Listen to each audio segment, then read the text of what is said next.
जय जिनेन्द्र। जैन सोल इस मेरी चैनल पे आप हमारे वीडियो देखने के पश्चात लाइक करें, सब्सक्राइब करें और नोटिफिकेशन बेल आइकॉन दबाएं, जिससे आपको हमारे वीडियो की सूचना सबसे पहले प्राप्त होगी।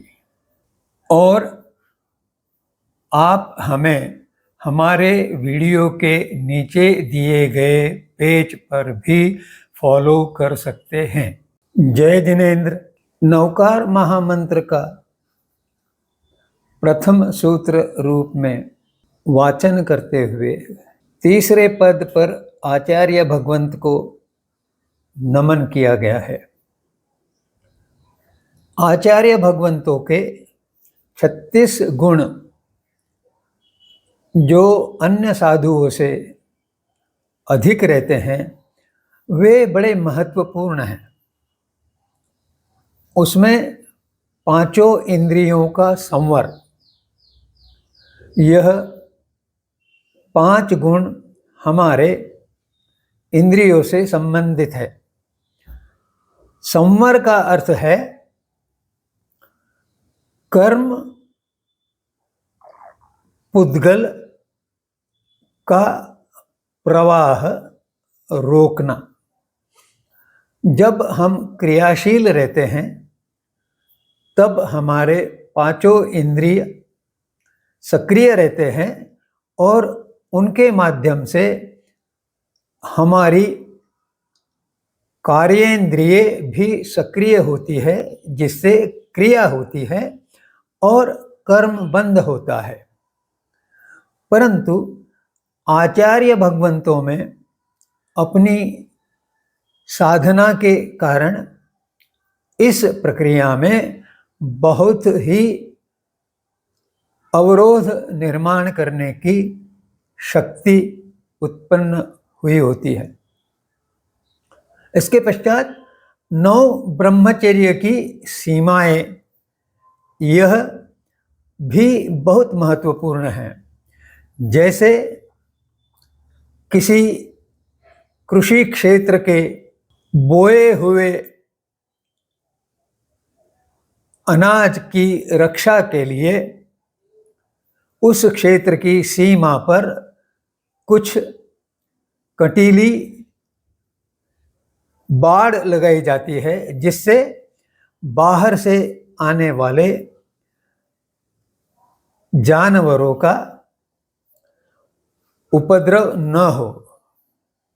इसी प्रकार ब्रह्मचर्य पालन के लिए 9 विविध प्रकार की सीमाएं बताई गई है। उनका आचार्य भगवंत बहुत अनुशासन से पालन करते हैं। तत्पश्चात 4 कषायों का त्याग, यह उनका गुण होता है। उनके क्रोध, मान, माया और लोभ, ये चारों कषाय अत्यंत दुर्बल हो चुके होते हैं। इस कारण वे अपने आत्मोत्थान में अर्थात गुणस्थान की सीढ़ी चढ़ने में अग्रसर रहते हैं। फिर 5 महाव्रत, सभी साधु महाव्रत लेते हैं, अर्थात उन्हें इन व्रतों में कोई भी अपवाद नहीं रहता। वे प्रत्येक व्रत की सभी सीमाएं 100% पालने का प्रयास करते हैं। इस प्रयास में आचार्य भगवंत बहुत आगे पहुंचे हुए होते हैं।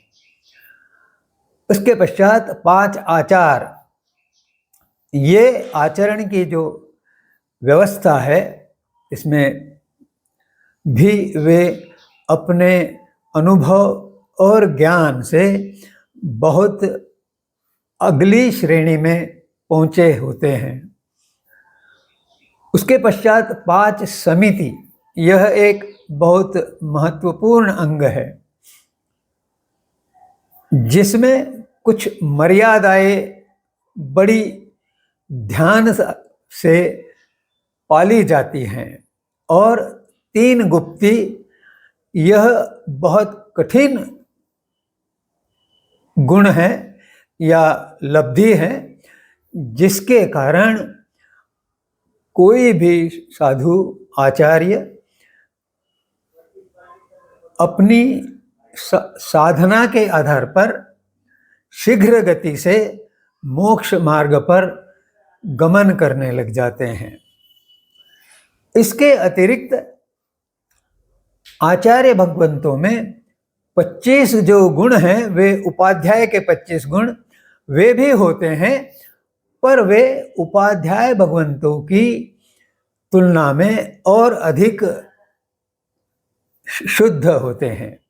और इसी प्रकार 27 गुण जो साधुओं के लिए बताए गए हैं, उनमें भी आचार्य भगवंत बहुत आगे की श्रेणी में होते हैं। इस प्रकार आचार्य भगवंतों के कुल 88 गुण होते हैं। अब अगला पद है उपाध्याय भगवंतों के संबंध में, जो 25 गुण धारक होते हैं। उपाध्यायों को सर्वप्रथम 12 अंगों का यानी आगमों का संपूर्ण ज्ञान होता है। वे कर्णसत्तरी पालन में श्रेष्ठ आचरण वाले होते हैं। इसमें जो नियमावली दी हुई है उनका वे कठोरता से पालन करते हैं। इसके पश्चात चरणसत्तरी आचरण, इसमें अपने आचरण में वे सभी गुण उतार लेते हैं जिसके कारण उनका आचरण बहुत श्रेष्ठ हो जाता है। कर्णसत्तरी और चरणसत्तरी में 70 अलग अलग बातें हैं, उनका समूह मिलकर एक गुण माना गया है, एक एक गुण माना गया है। इसके पश्चात उपाध्याय भगवंत 8 प्रकार से धर्म प्रभावना करते हैं, अर्थात वे जैन दर्शन के प्रति श्रद्धा विकास करने के संबंध में जो व्याख्यान और प्रवचन करते हैं, उसके द्वारा श्रावक श्राविकाओं को प्रेरित करते हैं और इस प्रकार से जैन दर्शन के प्रसार में अपना महत्वपूर्ण योगदान देते हैं। इसके पश्चात तीनों योग पे वे नियंत्रण करने में सक्षम होते हैं। सामान्य मानव के मन, वचन और तन, ये 3 जो अंग है वे नियमित सक्रिय रहते हैं और इस कारण कर्म बंध की संभावना बहुत अधिक रहती है। उस संभावना को उपाध्याय भगवंत नियंत्रण करने में सक्षम हो जाते हैं और इन कुल 25 गुणों के साथ उन्हें 27 साधु भगवंतों के भी गुण होते हैं, परंतु वे साधु भगवंतों से कुछ अधिक प्रबल होते हैं। इसके पश्चात पंचम पद में साधु भगवंतों के जो 27 गुणों से सुशोभित है उनका नमन किया गया है। वे 27 गुण हैं: 5 महाव्रत का स्वीकार, 5 इंद्रिय संवर का कार्य, 4 कषाय निवृत्ति, 3 प्रकार के योगों का निरोध, 3 प्रकार के सत्य का ग्रहण, 3 प्रकार की संपन्नताओं की प्राप्ति, 1 समता धारण, 1 संवेग धारण, 1 विभिन्न प्रकार के 22 परिशहों में समभाव और 1 निर्भयता मृत्यु के प्रति। इस प्रकार वे इन 27 गुणों पे कार्य करते हुए अपनी साधु की क्षमता बढ़ाने का प्रयास करते रहते हैं। इसके पश्चात हम इस महामंत्र के गुणन में क्या दोष कर सकते हैं उसके संबंध में हम कुछ विचार करेंगे, क्योंकि कोई भी क्रिया शुद्ध रूप से करना बहुत महत्वपूर्ण और आवश्यक है। सामान्यतः महामंत्र का प्रथम शब्द जो है नमो, इसका कई बार और कई स्थानों पर नमो इस प्रकार अशुद्ध उच्चारण किया जाता है, और यह अशुद्ध उच्चारण जो है वह सामायिक की विधि को कुछ दुर्बल बनाता है और अन्य शब्दों में कोई दोष नजर नहीं आता।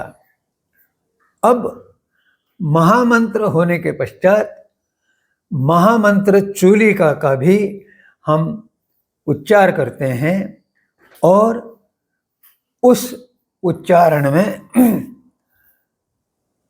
हम उस चूलिका द्वारा महामंत्र का गौरव और सम्मान करते हैं और उसकी क्षमता बताते हैं। ये पंच परमेष्टि नमस्कार ऐसा है जो सभी पापों का विनाश करता है, और यह सभी मंगलों में उत्कृष्ट मंगल है, और यह प्रथम मंगल है। इस प्रकार महामंत्र चूलिका का गायन करते हुए कुछ उच्चारण में गलतियां हो जाती हैं। वे दो शब्द हैं। पहला एसो, इस प्रकार शुद्ध उच्चारण है, परंतु कई लोग या तो छपे हुए पृष्ठ में ऐसो शब्द होता है या उच्चारण में दोष करते हुए ऐसो ऐसा उच्चार करते हैं, जो अशुद्ध उच्चार चूलिका के प्रभाव को घटाता है। इसी प्रकार नमोक्कारो, यह जो शब्द शुद्ध उच्चारण का है, इसके बदले में नमुक्कारो, नमुक्कारो, नमुक्कारो या नमोक्कारो, इस प्रकार से 3 गलत उच्चारण द्वारा साधक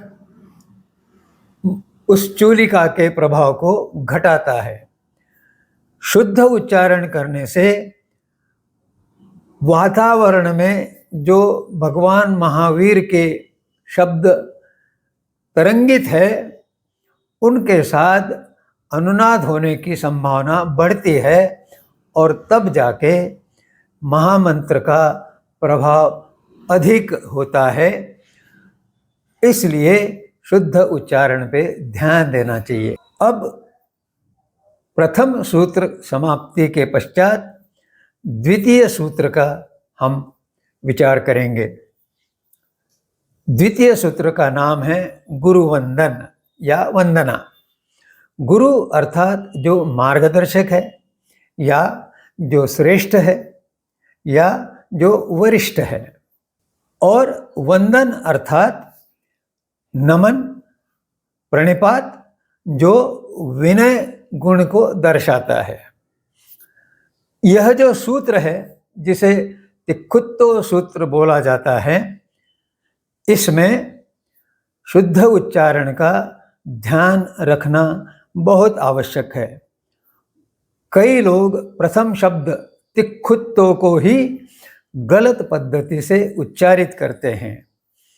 आयाहिणम, यह शब्द पयाहिणम, यह शब्द नमनसामि, यह शब्द, ये भी गलत उच्चारण किए जाते हैं।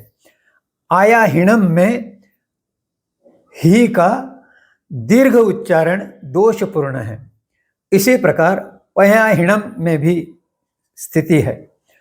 नमन सामी में नमन सामी बोलने से उच्चारण अशुद्ध हो जाता है।